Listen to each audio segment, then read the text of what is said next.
మీ మోకాల నొప్పులకు ఎటువంటి సర్జరీ లేకుండా ఎపియాన్ పెయిన్ క్లినిక్ అందిస్తున్న అత్యాధునిక చికిత్స.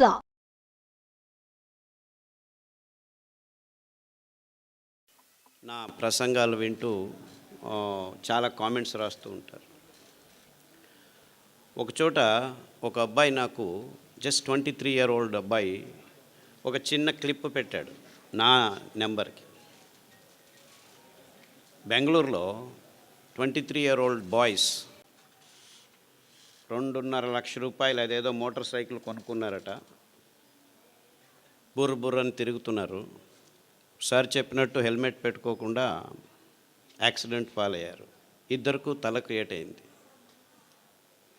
స్పాట్, చనిపోలేదు, హాస్పిటల్లో కోమాలో ఉన్నారు. ఆ హాస్పిటల్లో ఇలా యాక్సిడెంట్ అయ్యి కోమాకు వెళ్ళిన వాళ్ళు ఇప్పటికి 1000 మంది అడ్మిట్ అయితే ఒక్కరూ బయటికి రాలేదు. అందరూ పైకి వెళ్ళిపోయారు. 3 రోజులు 4 రోజులు 5 రోజులు ఐసీలో ఉన్న తర్వాత. సో ఆ డాక్టర్లు అందరూ అక్కడికి వెళ్ళిపోయారు, ఇంకేమీ లేదు, అందరూ పిలుచుకోండి అని చెప్పి వాళ్ళ ఇంట్లో అందరికీ చెప్పేశారు. 3 రోజుల తర్వాత ఒక అబ్బాయి చనిపోయాడు. ఇంకా 3 రోజుల తర్వాత ఇంకో అబ్బాయి ఇంకా చనిపోలేదని డాక్టర్లు అందరూ వెయిట్ చేస్తుంటే 6వ రోజు రాత్రి ఠక్కని లేచి కూర్చున్నాడు. ఇంకా 6 వారాల్లో బాగా అయిపోయాడు, నడుస్తున్నాడు.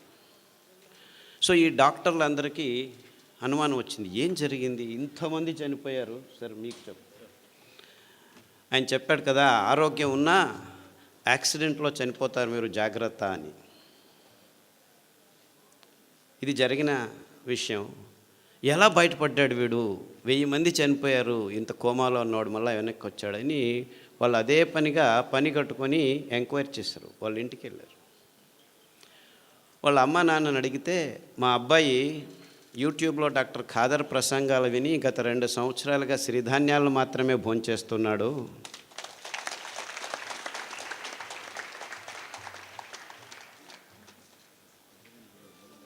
సో ఈ విషయం ఫేస్బుక్లో అబ్బాయి రాసుకున్నాడు. అంటే నేను ఆయన చెప్పిన దానికి తద్విరుద్ధంగా చెప్తున్నానని కాదు, అందరూ హెల్మెట్లు వేసుకొని ప్రయాణం చేయండి, కానీ యాక్సిడెంట్ అయినా కోమా అయినా మీరు సిరిధాన్యాలు తింటూ ఉంటే బతికి బయటపడేదానికి దారి ఉంటుంది అని మీకు ఈ ఘటనతో చెప్తున్నా.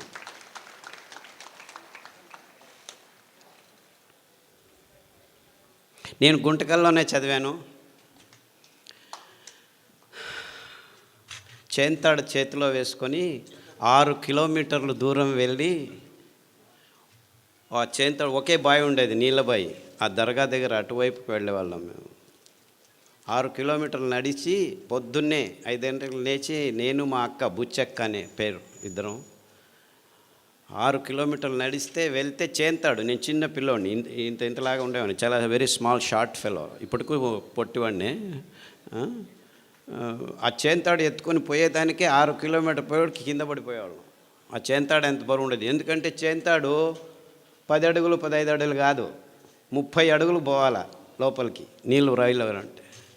సో ఇద్దరం కష్టపడి 2 బిందెలు తీసుకుని వచ్చేవాళ్ళం చేంతాడు ఇక్కడ వేసుకొని. నీళ్ళు తాగాలంటే అంత కష్టపడాలి. సో గుంతకలు వాళ్లకు నీళ్ళ అభావం గురించి ఎవరు ఏమీ చెప్పాల్సిన అవసరం లేదు. కానీ తమాషా ఏమిటంటే, ఇంకా మొత్తం ప్రపంచమంతా ఇంకా 6 నుంచి 10 సంవత్సరాల్లో నీళ్లు లేకుండా ఉండేది. తాగేదానికి నీళ్లు కూడా దొరకని పరిస్థితిని మనం ఎదుర్కోబోతున్నాం. అంతేకాదు, ఈ ఎలక్ట్రిసిటీ కూడా ఉండదు మీకు ఇంకొక 15-20 సంవత్సరాల్లో. బొగ్గు అయిపోతుంది, ఇంధనాలన్నీ అయిపోతున్నాయి, నీళ్లు లేకుండా ఉంటాయి. ఇప్పుడు మీరందరూ హ్యాపీగా వరి బియ్యము, గోధుమలు, చక్కెర, మాంసము, కోడిగుడ్లు తింటూ ఉన్నారు. ఇది తింటూ మీకు ఆరోగ్యం వచ్చింది అనుకున్నాం, అందరూ బాగానే ఉన్నారు అనుకుందాం, రోగాలు లేవు అనుకుందాం. ఎవరికి బీపీ లేదు, ఎవరికి డయాబెటీస్ లేదు, ఎవరికి క్యాన్సర్ లేదు, ఎవరికి హెచ్ఐవి లేదు, ఏమీ లేదు, అందరం బాగున్నాం. వరి బియ్యం చాలా మంచిది, తింటే ఏమీ రోగాలు రావు, ఇంకా ఆరోగ్యంగా ఉంటుంది అని కూడా అనుకుందాం. గోధుమలు తింటే చాలా అద్భుతంగా ఉన్నాము అనుకున్నాం. అఫ్కోర్స్ మనమందరము వెంట్రుకలకు పెయింట్లు చేసుకొని యంగ్ పీపుల్ అనుకొని తిరుగుతూ ఉంటున్నాము. అది వేరే విషయం, రోగాల గురించి తర్వాత చెప్తాను. అంటే మనం తింటున్న పదార్థాలన్నీ మంచివే, ఆరోగ్యంగానే ఉన్నామని అనుకున్నా ఈ రెండు కారణాలకి మనం వరి బియ్యం తినటం ఆపు చేయాలి, గోధుమలు తినటం ఆపు చేయాలి, చక్కెర తినటం ఆపు చేయాలి, కోడిగుడ్లు తినటం ఆపు చేయాలి, అన్నీ తినటం ఆపు చేయాలి. ఎందుకంటే నీళ్లు లేవు. ఇంకా 15 సంవత్సరాల్లో వరి బియ్యం పెంచుకునేదానికి నీళ్లు ఉండవు, కోడిగుడ్లు తయారు చేసుకునేదానికి నీళ్లు ఉండవు, చక్కెర పెంచేదానికి, చెరుకు పెంచేదానికి నీళ్లు ఉండవు, ఏమీ ఉండవు. 4 వానలు వస్తే చివరకు పెరిగేది ఈ సిరిధాన్యాలే. అంటే వీళ్ళందరూ చెప్తున్నారు రుచిగా చేయండి, ఇది చేయండి, అది చేయండి. అవంతా ఏమీ అవసరం లేదు. ఇంకో 10 సంవత్సరాలు మీరు అందరూ కళ్ళు మూసుకొని నీళ్లు లేని పరిస్థితిని ఆలోచించుకోండి. ఆఫ్కోర్స్ నా దురదృష్టం, గొంతుకొల్లలో వచ్చి నీళ్లు లేని పరిస్థితిని ఆలోచించండి అని చెప్తే వీడు పిచ్చోడు మాకు చెప్తున్నాడు అనుకుంటారు. నేను అనుభవించాను.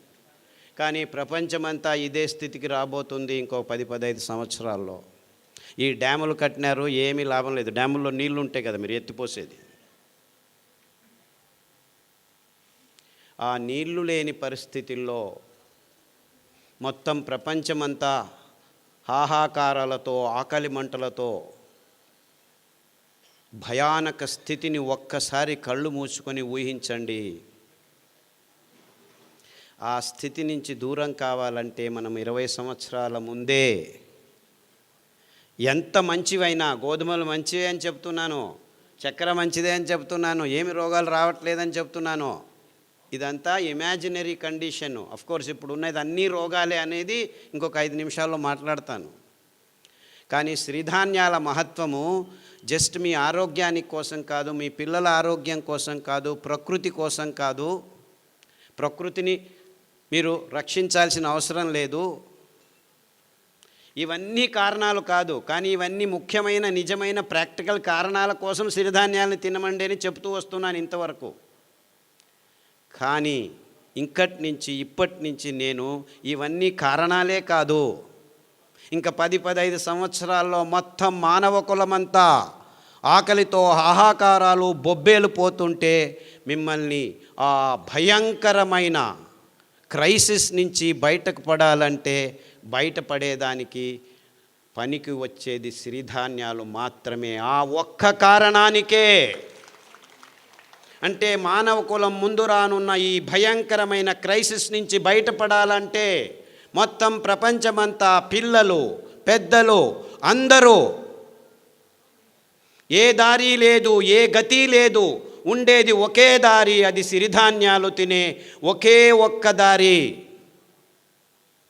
ఈ క్రైసిస్ని మానవ జాతి ఎదుర్కోవాలంటే ఈ దారి తప్ప ఇంకా ఏ దారి లేదు అని గట్టిగా నమ్మిన వాడిని నేను. అందుకే 40 సంవత్సరాల క్రితమే ఈ విషయాల్ని పూర్తిగా విశ్లేషణ చేసి, అరే ఈ రోగాలకు పక్కన ఉంచండి, మీ తలల మీద తెల్ల వెంట్రుకల గురించి పక్కన ఉంచండి, నాకు క్యాన్సర్ వచ్చింది అని బాధపడే వాళ్ళ గురించి నేను బాధపడటం లేదు.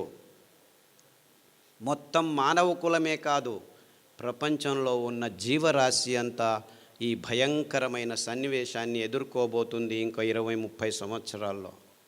నేను చెప్పేది అతిరేకంగా లేదు, మీరందరూ దీనిల గురించి ఆలోచించట్లేదు, ఎవరూ ఆలోచించట్లేదు.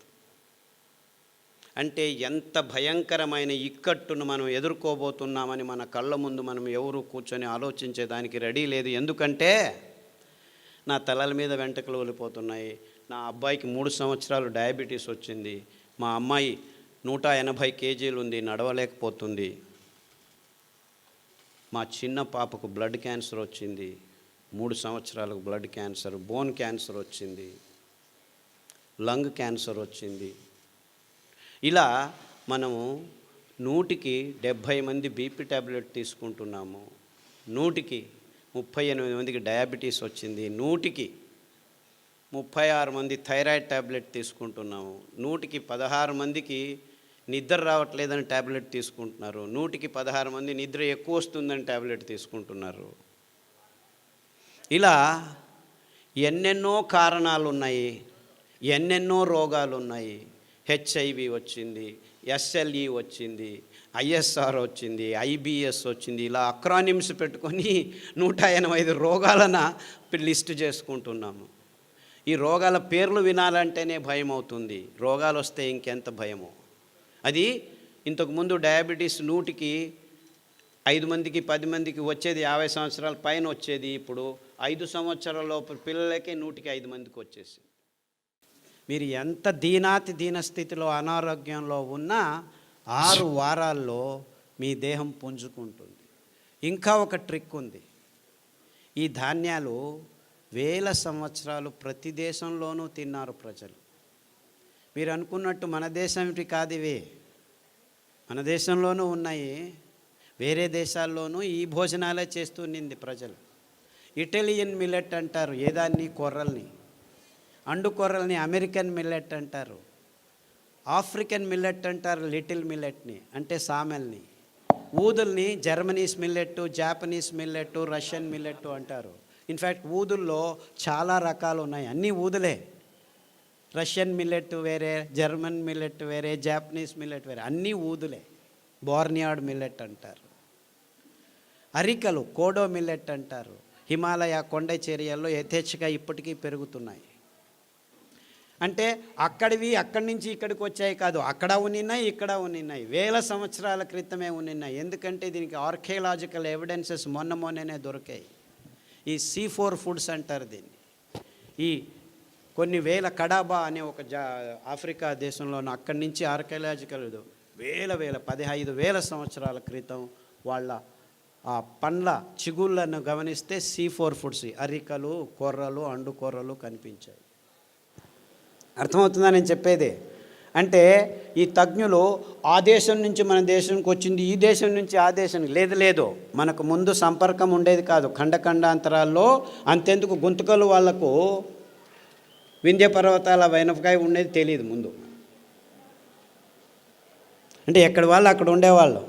ఆయా జాగాల్లో ఆయా నీళ్లకు ఆయా గాలికి ఏదేది పెరుగుతుందో దాన్నే తింటూ ఉండేవాళ్ళం. అదే నిజమైన ఆహారం. అలాంటి అద్భుతమైన ఆహార పద్ధతిని అంతా నాశనం చేసుకొని ప్రపంచమంతా బియ్యం గోధుమలు తింటున్నారు. అదే అవైజ్ఞానికమని ఎవరికీ అర్థం కావట్లేదు. ఎందుకు వచ్చింది? ఈ కంపెనీల హితాశక్తి కోసం అందరూ కాఫీలు, టీలు, బియ్యము, గోధుమలు, పాలు, చక్కెర తింటున్నామని ఎవరికి అర్థం కావట్లేదు. నేను పాలు తాగొద్దా, పాలు తాగొద్దా, బియ్యం తినొద్దా, గోధుమలు తినొద్దా, ఇంకేం తినాలి, మన్ను తినాలా? అందరూ ఈ ప్రశ్న అడుగుతారు నన్ను. అరే 150 సంవత్సరాల క్రితం వెళ్తే ఎవరికి తెలియకుండా ఇవన్నిటిని పెంచుకొని అందరూ తినేవాళ్ళు, వాళ్ళకు రోగాలు ఉండేవి.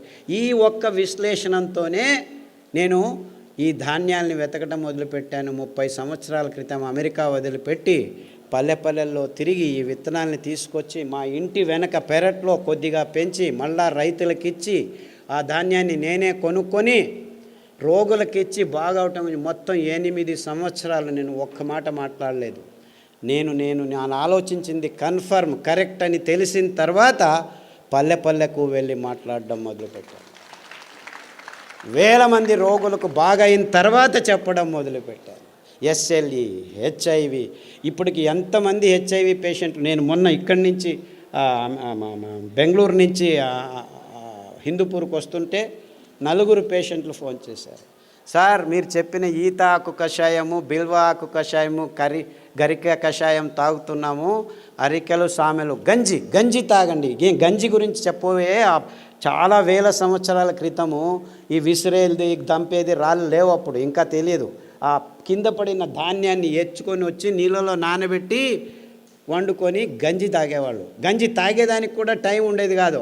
ఇది వెరుకునేదానికి పనలేకపోతే ఆ గంజి పొద్దుటి నుంచి సాయంకాలం వరకు ఉంటే అది చద్ది గంజి, అంబలి, అందులో బ్యాక్టీరియా పెరిగేది. ఆ బ్యాక్టీరియా మన పొట్టలకి అతి ముఖ్యమైనది, అతి రోగ నిరోధక శక్తిని మన దేహంలో పెంచేది. ప్రోబయోటిక్స్ అని ఈ మధ్య కొత్తగా మొదలుపెట్టారు ఈ డాక్టర్లు, ఇంజనీర్లు అందరూ. ఎప్పుడో మా తాత ముత్తాత కాలంలోనే చద్దిగంజలు తాగరా వెధవా ఆరోగ్యంగా ఉంటామని మా అవ్వ చెప్పేది. తిప్పారెడ్డిపల్లె, ఇక్కడే తిప్పారెడ్డిపల్లె. కొర్రగంజి పొద్దున్న చేసి రాత్రి తాగు, రాత్రి చేసి పొద్దున్న తాగు అనేది. అదెందుకు? పొద్దున్న చేసి పొద్దునే తినచ్చు, నీకు తెలియదులే, రాత్రి తాగు అనేది. దాంతో కావాలంటే ఈ ఎర్రగడ్డ కొరుక్కో అని చిన్నది సాంబార్ ఉల్లిపాయ ఉండేది, దాన్ని ఇచ్చేది అనమాట. అమేజింగ్లీ ఆ ఉల్లిపాయ తింటే మీలో ఉన్న అన్ని అలర్జీస్ మాయమైపోతాయి.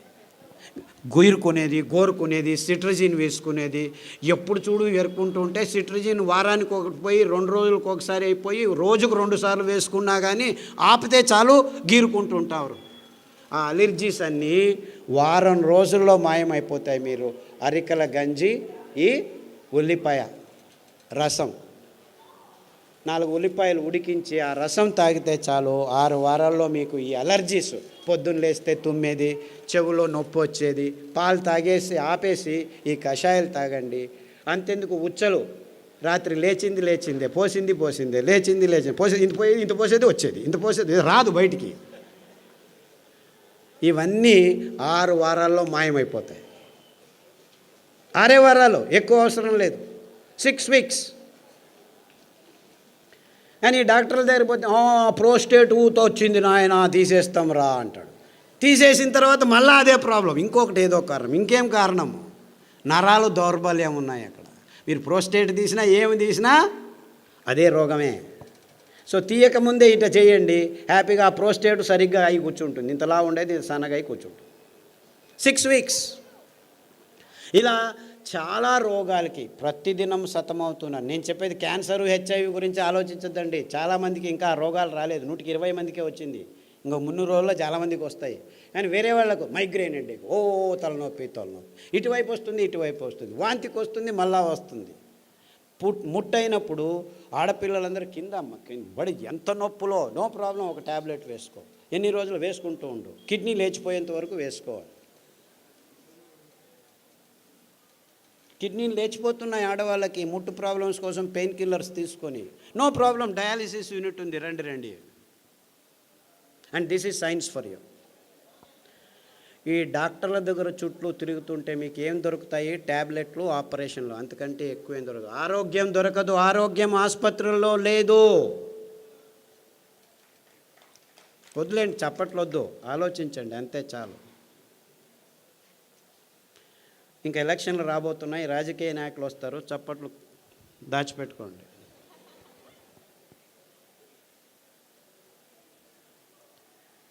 ఎక్కడుంది ఆరోగ్యం?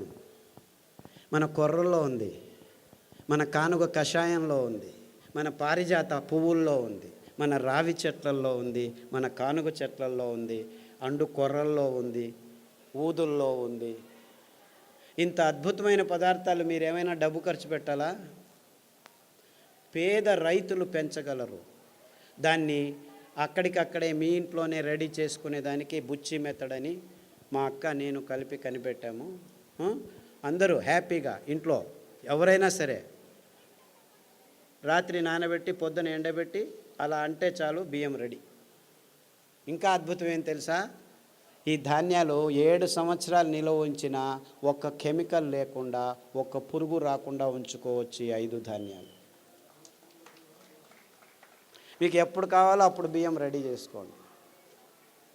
సో అందరూ అంటున్నారు పేదవాళ్ళకి ఇది కష్టమని. ఇన్ఫ్యాక్ట్ పేదవాళ్ళకే ఈజీ. ఈ పెద్దవాళ్ళు పనులు చేసుకోలేరు, డబ్బులున్న వాళ్ళు. మీరు చేసిస్తే వాళ్ళు తింటారు. అంటే మీరు కొనాల్సిన పని లేదు. 2 ఎకరాల మెట్ట భూమి ఉంటే పెంచుకోండి, ఇంట్లో పడేసుకోండి. ఎప్పుడు కావాలంటే ఆ మిక్సీలో 1 కేజీ రెడీ చేసేదానికి మీకు 20 కేజీలు 2 గంటల్లో పని చేసుకోవచ్చు. ముందులాగా దంచాలి, విసరాలి అని ఏమీ లేదు. కావాలంటే మీకు డబ్బు కావాలంటే మీరే రెడీ చేసి పక్కనున్న ఊరికి అందజేయచ్చు. 10 మంది కూర్చొని ఆడవాళ్ళు పని చేస్తే దగ్గర దాదాపు 500 కిలోలు రెడీ అవుతాయి. ఆ పని బాలన్ గారు చేసి చూపించారు.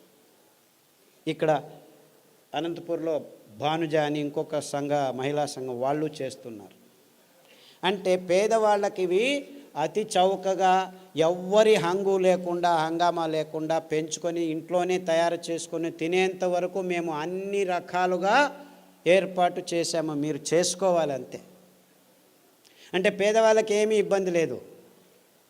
ఇంకా కొనుక్కునే వాళ్ళకే 100 రూపాయలు ఆ కేజీ, 150. యాక్చువల్లీ రైతులకు మీరు 10 రూపాయలు, 11 రూపాయలు మధ్యవర్తులు తింటున్నారు మధ్యలో.